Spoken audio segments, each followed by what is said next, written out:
পিতা পুত্ৰৰ কল recording viral কৰিছিলে কোনে ৰেকৰ্ডিংটো হ'ব পালে কেনেকৈ জানি আপুনি আচৰিত হ'ব সকলো এতিয়া হতবাক হৈছে সকলো খবৰ আহি পৰিছে আপুনিও যদি জানিব বিচাৰিছে তেন্তে ভিডিওটো হেখলৈকে চাই থাকিব লাগিব আপোনালোকে কিন্তু থাম্বনেইল টাইটেল আৰু 10 পৰা 15 সেকেন্ড ভিডিওটো চাই জাহা তাহা জিটি মন্তব্য আগ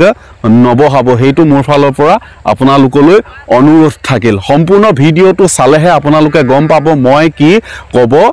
বিচাৰিছো তেন্তে বলক পলম নকৰি আজিৰ ভিডিওটো আৰম্ভ কৰো নমস্কাৰ মনোজ চুটিয়া ইউটিউব চেনেলটোলৈ আপোনাক স্বাগতম জনাইছো পিতা পুত্ৰৰ ফোন কল ৰেকৰ্ডিং ভাইৰেল কৰিছিলে কোনে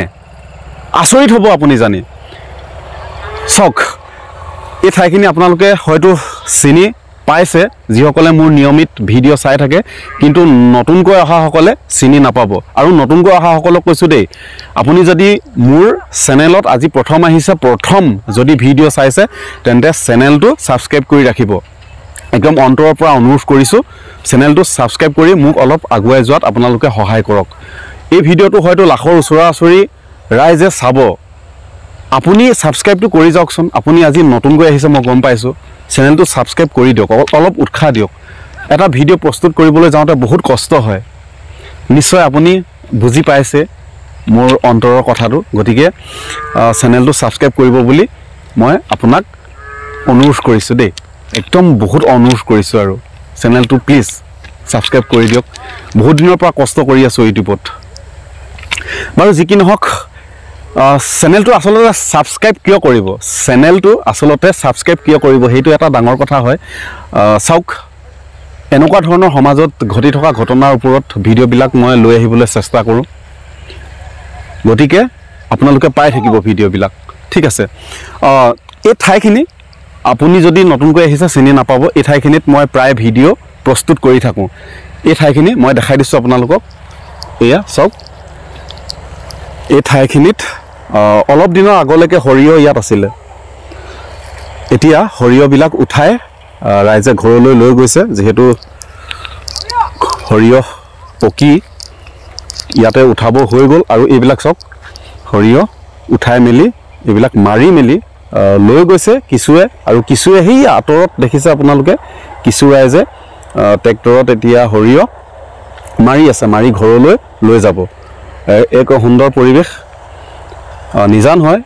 এই ঠাইখিনিত মানে নিজান মানে এতিয়া বিশেষ নিজান হৈ থকা নাই বাৰু তো কথাখিনি আসলতে আপোনালোকক ক'বলৈ ভাল হ'ব সেইবাবে মই এই ঠাইখিনি বাছি লৈছোঁ আৰু এই ঠাইখিনিত মই প্ৰায় এনেকুৱা ধৰণৰ ভিডিওবিলাক প্ৰস্তুত কৰি থাকোঁ সেই যোৰহাটৰ ঘটনাটোৰ ওপৰতে ভিডিওটো প্ৰস্তুত কৰি আছোঁ বহুতে আলোচনাও কৰি আছে সমালোচনাও কৰি আছে যে পুত্ৰই পিতৃক ভালকৈ ৰেছপন্স দিয়া নাই বুলি ফোনটো কলৰটো কিন্তু তেখেতলোকে ভালকৈ কথা বতৰা হৈছে মই ভালকৈ শুনিছোঁ আপোনালোকেও যদি ভালকৈ শুনা নাই শুনিবচোন বাৰু যি কি নহওক সেইখিনি ৰেকৰ্ডিংটো আপোনালোকে শুনিলে এতিয়া কোনে ৰেকৰ্ডিং কৰিছিলে সেইটোহে ডাঙৰ কথা কোনে ৰেকৰ্ডিং কৰিছিলে আৰু ভাইৰেল হ'বলৈ পালে কেনেকৈ সেইটোৱে মেইন কথা হয় নহয় বাৰু কিন্তু তাৰ আগতে মই চেলুট জনাব বিচাৰিছোঁ সেই ঘৰ মানুহক যি ঘৰ মানুহে বয়সস্থ বৃদ্ধ প্ৰয়াত লোকজনক 3 বছৰ কাল পোহপাল দিছিলে সুন্দৰকৈ ৰাখিছিলে মানৱীয়তা আজিও জীয়াই আছে মানুহে মানুহৰ বাবে মানৱীয়তা থাকিব লাগে যিমানে যি নহওক মানৱীয়তা থাকিব লাগে তাৰে এক জ্বলন্ত উদাহৰণ দি গ'ল কিন্তু সেই বৃদ্ধ মানুহজনক ৰখোৱা মানুহ ঘৰে এক সুন্দৰ নিদৰ্শন তেখেতলোকক মই চেলুট জনাইছোঁ আৰু সেৱা জনাইছোঁ এই সেৱা যেন তেখেতলোকৰ অন্তৰত যি মানৱীয়তা তেখেতলোকৰ সদায় থাকে আৰু সকলো মানুহৰে আসলতে মানৱীয়তা গুণটো থাকিব লাগে ফোন কলটো ৰেকৰ্ডিং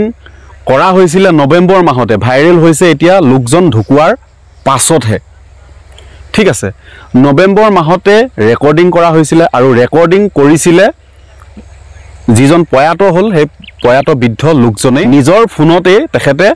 কলটো ৰেকৰ্ডিং কৰিছিলে কিন্তু পুত্ৰলৈ ফোন কৰিছিলে যি ঘৰ মানুহৰ ঘৰত আছিলে সেই ঘৰ মানুহৰ এজন ব্যক্তিৰ ফোনৰ পৰা কৰিছিলে ৰেকৰ্ডিংটো কৰি বৃদ্ধ লোকজনে প্ৰয়াত লোকজনে গৃহস্থক যাৰ ঘৰত আছিলে তেখেতলোকৰ ঘৰৰ সদস্যসকলক কৈছিলে তেখেতলোকৰ সদস্যসকলক কৈছিলে যে মই যিহেতু তোমালোকৰ ঘৰত 3 বছৰ কাল আছোঁ আৰু তোমালোকৰ যদি কিবা অসুবিধা হয় মই যদি এই পৃথিৱীৰ পৰা নোহোৱা হৈ যাওঁ তেতিয়া তোমালোকৰ এই ফোন কলৰ যিটো ৰেকৰ্ডিং এই ৰেকৰ্ডিংটো তোমালোকৰ কামত আহিব আৰু তোমালোকক সহায় কৰিব আৰু তোমালোকে কেতিয়াও বিপদত নপৰা এনেকৈ বুলি কৈ গৈছিলে গতিকে কল ৰেকৰ্ডিংটো তেখেতেই প্ৰয়াত বয়োজ্যেষ্ঠ লোকজনে কৰিছিলে আৰু ভাইৰেল কোনে কৰিছিলে এতিয়া কথাটো হ'ল সাংবাদিকো গৈছে ৰিপৰ্টাৰো গৈছে তেখেতলোকক প্ৰশ্ন কৰিছে যে লোকজন ক'ৰ আছিলে কি হয় কেনেকুৱা ধৰণৰ কথা হা এনেকুৱা কথা বতৰা চলি থাকোঁতে তেখেতলোকে সকলোখিনি বিৱৰি কৈছিলে আৰু সকলোখিনি বিৱৰি কোৱাৰ পিছত তেখেতলোকে কৈছিলে যে আমাৰ হাতত প্ৰয়াত বৃদ্ধ লোকজনে এটা ফোন কলৰ ফোন কল ৰেকৰ্ডিং কৰি ৰাখিছে এইটো তেনেকৈ বুলি ফোন কল ৰেকৰ্ডিং কৰি ৰাখিছে বুলি কৈছিলে আৰু সেই ফোন কলৰ ৰেকৰ্ডিংটো সাংবাদিক বা ৰিপৰ্টাৰক দিয়া হৈছিলে আৰু সেই সাংবাদিক ৰিপৰ্টাৰে আসলতে ফোন কলৰ যিটো ৰেকৰ্ডিং সেইটো ভাইৰেল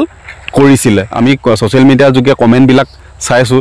যে পুত্ৰই পিতৃৰ লগত এনেকুৱা কৰিব নালাগিছিল বুলি আৰু চিনি নাপাওঁ বুলি কৈছে ফোন কলত আসলতে চিনি নাপাওঁ বুলি ফোন কলত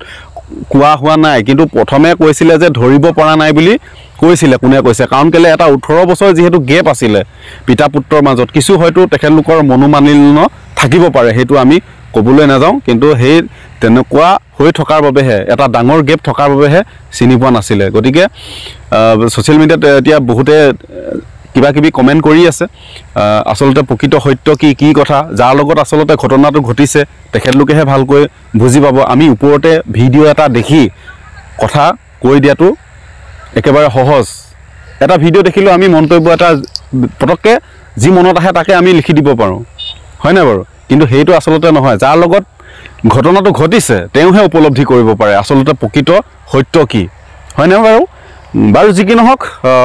এইখিনি আছিল আজি মোৰ ক'বলগীয়া আপোনালোকৰ মন্তব্য কি হ'ব জনাব অনুৰোধ কৰিছোঁ মন্তব্য কিন্তু আপোনালোকে জনাব ভিডিঅ'টো চাই ৰাখি নিদিব বা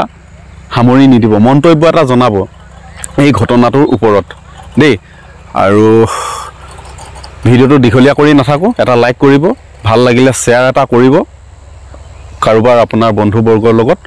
আৰু চেনেলটো ছাবস্ক্ৰাইব কৰি ৰাখিব তেতিয়া ভিডিঅ'সমূহ পাই থাকিব ঠিক আছে আজিলৈ আহিছোঁ কৃষ্ণ জয় আই অসম সকলো ভালে থাকিব